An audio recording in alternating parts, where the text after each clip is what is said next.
May tama na ng bala sa leeg at wala ng buhay nang madiskubre sa loob ng kanyang pickup ang isang babaeng engineer bandang alas 11 ng umaga nitong Lunes, Disyembre 30, isang araw bago ang bagong taon sa barangay Binuligan, Kidapawan City, North Cotabato. Sa ulat ng Kidapawan City Police Station, kinilalang biktima na isang Sheila Ramos Bautista, engineer at propesor ng isang state-run university ng lungsod. Sa pagsiyasat ng otoridad, maayos ang pagkakaparada ng biktima sa kanyang pick-up at naka-handbrake pa ito, kaya tinitingnan ng pulisya na sa loob ng yari ang krimen, lalo pat wala ring anumang gasgas o pinsala ang sasakyan.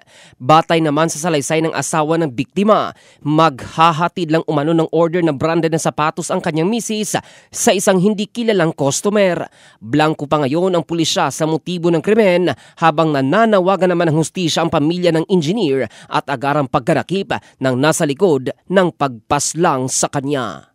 In the heart of changing lives, ito si Jofel Candado ng Brigada News Philippines, the Music and News Authority.